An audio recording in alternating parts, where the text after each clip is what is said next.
I'm going to give a general comment on that. I think the reason that people say that is because they don't understand how we feel. You're going to tell someone that you want them to design your 4-bedroom house, and they're going to tell you that they want 5 million for that, for example. And you're going to speak to someone else, and they'll tell you they can do it for 2 million. Like, wait, this 5 million is for drawing the plan or for the project? For the plans.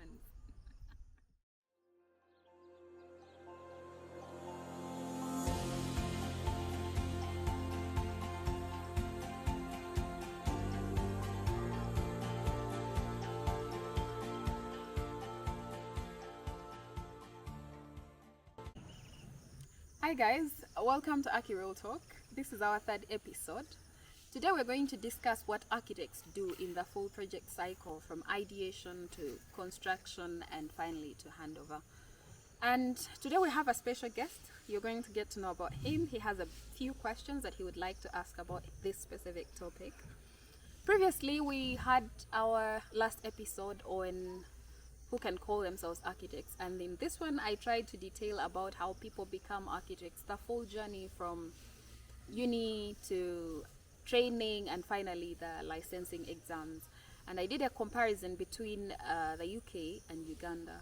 If you're planning to pursue architecture, or you're interested, just curious about architecture, it's something interesting that you should look out for. And if you're here for the first time, please like our content, share, subscribe, and continue sharing with everyone. We're interested in a lot of people getting to know about architecture practice in Uganda and beyond.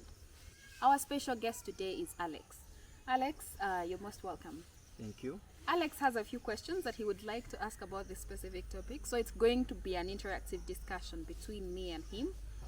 He will ask the questions, I'll do the answering, and like that. And please do ask the questions in the comment section. We're here to answer every question that you have for architects. I'm trying to create room to have architects on here to answer certain questions that you might be curious about, professionals that are already in practice. So please do ask questions in the comment section. Reach out with any questions. We're here to answer them. And once again, welcome to Aki Real Talk. Thank you for this opportunity. I'm really glad to be here. Yes. And I've really been curious about a lot of things in architecture. And once I got this opportunity, I had to grab it with both hands. Yes. I'm really happy to share with you today. And so, to begin with, I get that architects are trained and licensed. But what do you actually do on a real project? Well, that's a very common question. Most people think that all architects do is draw, and then the drawings make the building come to life. But architects are actually involved in the project cycle all the way from ideation, because the first people you're going to speak to when you're interested in constructing are the architects. And as such, they're involved in the whole cycle of the project. You're involved in conceptualizing the project, signing of contracts, the construction journey to the end of it. So that's architect in general. Okay. Then, if someone wants to build, what's the first step of building? Yes. Well, that one is very simple. Complicated in case you're not very aware, but very simple. The first thing you should do when you're interested in constructing a project is reach out to an architect, share with them about your ideas. They will listen. At this stage, architects will be listening in to know about your ideas, your interests, your budget, and your project expectations. And at this point in time, they will be listening in to know about the site. They will be listening in to know about the dreams that you have. For example, you want to build a simple house in the village, or you want to build a commercial building in Jinja, or you want to build a healthy facility in Kampala. So this is the stage where you have an open conversation about your interests. Of course, at this stage, the idea has not matured as much. You don't know at all the details of what you want, but you're sure you want a house. So you share this idea, and at this point, the client gets to know a bit about your interests, about the site. This is the kind of conversation you're having, about your budget, and details about your specific needs and the specific needs of this structure. Okay. Then, does this process involve like signing a contract, or it's just something straight? Yeah, it's always important to have legal documentation of certain conversations. Of course, you're going to require a contract with the architect. This is actually in the whole project cycle, you're going to have to sign several contracts, but of course, this will be the first one.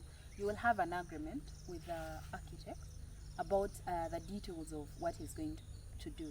This kind of agreement details the architect's fees, what is expected of the architect, and the duties of both parties in the project cycle. And yes, you're going to sign the agreement. It might be verbal, it might be informal, it might be formal, but you definitely have to come up with an agreement. Okay. Yes. So when does the actual construction begin? Yes. So at this point in time, once we've signed the contract, we're not yet at the construction yet, but at least at this point, we're at a stage where we can start designing. Once an agreement has been signed, the client is aware of their duty and the architect is aware of their duty, and you've at this point likely made a certain deposit as per your agreement, and the architect can commence work. They'll work on conceptual layouts of your specific projects basing on your specific needs, and they will share the details of the work with you. They will share the layouts. They're learning about your site, they're learning about what could work for your site. Of course, they're also considering the regulations given the specific location of the project. Yes. Okay. Then there's something that bothers me. What if we have come to an agreement, the client and of course you're the architect, and it reaches, let me say, maybe in the middle of the construction? Can't it so happen that somewhere in the process that maybe you, the architect, can choose to stop the project? Yes, we can choose to stop the project. This happens in there are scenarios, there are underlying circumstances about when such things happen. Let's say we agree that you're going to pay a certain amount of money, maybe 10 million, and you make a deposit of about 35% of that money prior to commencement of work. And then we reach a level where we've done nearly 75% of the work, and you choose to not pay the rest of the money. And at this point, as per the agreement, you're supposed to have paid up. That is time where an architect can choose to actually withdraw from your project. Or maybe along the way you've hired a contractor that doesn't have a good working relationship with the architect. There are several disputes that of course arise during the project cycle, and when disagreements arise, you can have resolutions, you can try to solve the disputes and come to working terms. But there are things that happen that might be things that people fail to agree upon, and that gives the client, the architect, and everyone the freedom to take a step back and make other decisions. So what are the repercussions of like breaking the contract? Okay, that's a very nice question. So in this scenario, we're speaking about the contract getting broken by one of the people who signed, who are part of the legal agreement. Exactly. Of course, you might end up in court. A client has the right to sue a contractor, or an architect, or an architect actually has a right to sue the client. So depending on who has been offended, someone will get sued. And yes, architects get sued. So you might end up in court, you might end up in disputes that might need internal conversations, like discussions, to come to an agreement, to an understanding. You might end up at loss as an architect who invested a lot of time in a project, or as a client who invested a lot of money in a project, and you reach a time where there's nothing you can do about something, but it has already happened and you're at loss, but you have to move forward. Okay. So after all that we've talked about, the contracts and whatsoever. So when does the actual designing of given project begin? We've spoken about commencement, where we've spoken about the conceptual layout, but at this point in time, I think I would tell you about the technical design. I think that's what you're asking about. This is where we speak about the realities of a building, the building coming to life.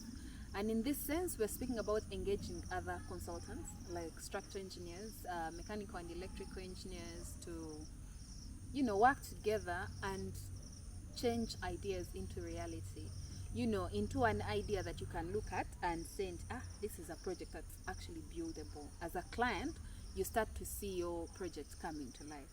So at this point in time, we're at the technical design phase. We're detailing, of course, the schematics are ready, and we're preparing to go into planning applications and obtaining building permits and stuff like that.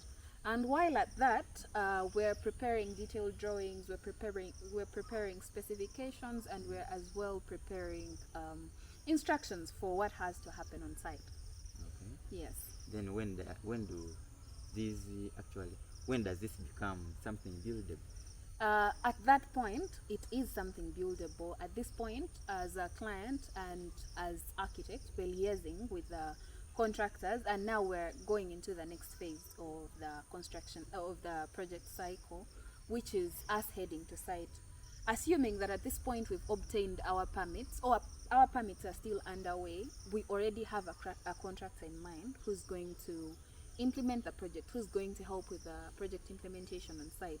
So at this point, there's going to be the next contract, which is between the contractor and the client. So to answer your question about when does the whole thing become buildable, it's a whole process. But once we have the layout ready, we've liaised with the other stakeholders, the other consultants, the structural MEP, and they've all shared their input on the layout. We now have a conclusion that we have an agreement that these drawings are functional, these layouts are functional, and now the schematics, the layouts that, you know, show everything and how it should work, have gone to council. I think that's a moment whereby we are ready to go to site and actually put the building to real life. Okay. Yes. We have agreed on the client, the type of building we want. Is it okay that even after you sketching out, maybe drawing out everything, and it is approved, is it possible for me to change something within the plan? Yes. There are things that change on site during implementation. When we plan with the idea of, actually with the reality of what the site is. However, there are things that happen along the way that could lead to changes in the project. Budget constraints. You know, you might plan and have money in advance to build a 10-floor building. And then we get to site, we build 5 floors, we've casted and everything, and something tragic happens and you have no plans on where to get money again. And we have to cut down the budget or the project estimates of what was initially, you know, based on what was initially planned. Okay. So because of that, we would have to make a decision on what has to change. And even for things like layouts of spaces, even if it's a small project, a house, perhaps we've designed 4 bedrooms and, you know, we reach site and you feel like the 4 bedrooms are just not working for you and you'd prefer 3 bedrooms and maybe a bigger lounge and something like that. These are changes that can happen on site. However, these are changes that you have to run by your architect. You have a discussion with them, you share details of what you're interested in changing, and they can definitely advise you on how to go about that. Alright. Yes. Then, if you've drawn the plan, and let me say the construction has started going on, does it mean that for you, the architect, after doing the plan, that's the end of your work on this project? No. We do the designing, that's primarily our work, but we are involved in even work on site. We do project supervision. On your behalf as a client, we want to assess quality. We are people who want our projects to come to life in a way that, you know, we've designed them. If I've put a window a certain way, in a detailed way, I would want that window to come out that way. Because as a designer, of course, as a client, you have reasons why you want things a certain way. But as a designer, I also have things that I would want to see in my project. And we care so much. We're keen to detail. So we're going to be involved in ensuring quality and ensuring that, you know, we report the correct things to the contractors and ensure that the work moves as per the guidelines of what we advise. So that means that you are involved till the end of the project. Yes, we're involved till the end of the project. We might not be drawing when the construction process is happening, except for specifications and detailed drawings and schedules. But beyond that, we're involved verbally. We show up for meetings, we see the progress, we track, we see the timelines. You know, you tell us, we plan that a project is supposed to end in 3 years. And by the end of 1 year and a half, we haven't even done 50% of the work. So then we start to take note of why is this not happening, what's not happening, and stuff like that. So we're involved all the way. Okay. Yes. So are you trying to say that as an architect you are involved in both construction and design? Yes, we are involved in construction and design. Right. Yes. So according to you, why should, let me say, these how can I call it, these let me say, let's leave the rich people, because you see in the normal life Yes. it's always these rich people that are mostly Hiring work architects. actually Yes. hiring architects. But why should A this normal low Muntu average job. this normal person, why should they also focus on plans?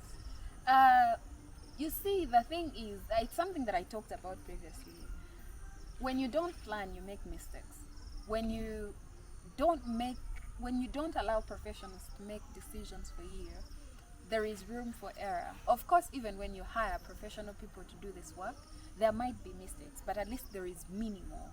You know, there are minimal mistakes and there is proper management of those mistakes in case they arise. So for Montuabli Joe, I think hiring an architect helps you plan better. You know, I'm thinking you wouldn't want to hire one because you might have a small budget, and architects are said to be expensive. Try and communicate with them, share about your budget, and perhaps they'll try to come down to the budget specifications that you want to work with. But if you don't create room for that at all, if you just cut out everything and say I'm going to just, you know, run the normal Ugandan way and build everything my way, you're easily going to make mistakes that might be unfixable. And then there's something that has been bothering me. You know, in this normal world, we have lived in this world, we have heard people talk, they say a lot about architects. People say, let me call it, I can't call it a rumor, maybe it's a propaganda, I'm not sure. But they say that these people, the engineers, architects, let me say maybe contractors, there is a saying that these people are thieves. Is it true or it's not true? Well, that's a funny one, and I'm going to give a general comment on that. I think the reason that people say that is because they don't understand how we build. You're going to tell someone that you want them to design your 4-bedroom house, and they're going to tell you that they want 5 million for that, for example. And you're going to speak to someone else and they'll tell you they can do it for 2 million. Like, wait, this 5 million is for drawing the plan or for the project? For the plans. So you're looking at me like a thief as well. But no, what I'm trying to say is the scales vary, and technically there are rules, there are guidelines on how architects build, for example. I'm sure there are those for engineers and other professionals as well, but there are documents that guide how architects build for specific projects. So it's not that they are thieves, it's just that you might meet someone whose billing guidelines might be higher, maybe because of their experience, maybe because of the knowledge they have, maybe because of the types of projects that they do. You might meet someone who just designs projects in healthy care, and you want them to design your house, and you know they're the specific architect that you want to design your house, but you're well aware that this guy only designs hospitals. Obviously he's not going to build you like someone who designs houses. So I think that is something that I could answer by saying that there are different scales of fees, and billing is changes, varies with individuals. However, there are guidelines. So at least in case you're receiving 3 quotations from 3 different architects, they might be close to each other based on certain reasons, or different based on certain reasons. And no, we're not thieves. Okay. Yes. Now that one I now know it. Yes. But then you talked of something like like the architects, that someone designing hospitals and houses.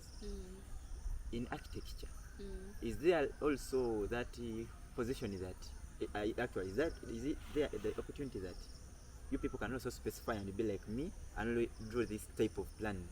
Yes, architects can choose to do that. There are architects who choose to be residential architects who design homes and they only deal with the yes, residential stuff. yes, and they would refer you to someone who does commercial. Now, because there are very few architects in Uganda, the market is still, broad, where there are very limited registered architects. There are these others who are like me, architectural assistants, who are not yet at a level of, titled architects. But because of the limited number of architects, you'll find that these architects do a variety. But yes, there is room for choosing to be specific to what you want to design. Okay. Yes. And also the other thing that I wanted to talk about when I was speaking about fees, you might also meet an architect that you might say you want. You might tell that architect that you want a 4-bedroom house, and they'll tell you they want to be involved fully, through the whole process as we discussed it, and they'll bill you by percentage. So assuming that your project is going to take probably maybe 300 million to build, and they'll tell you that maybe they want 10% of that. So they would want to take a certain percentage of the money. And when you hear them say the money out loud, it will sound like it's thuggery, like it's a lot of money.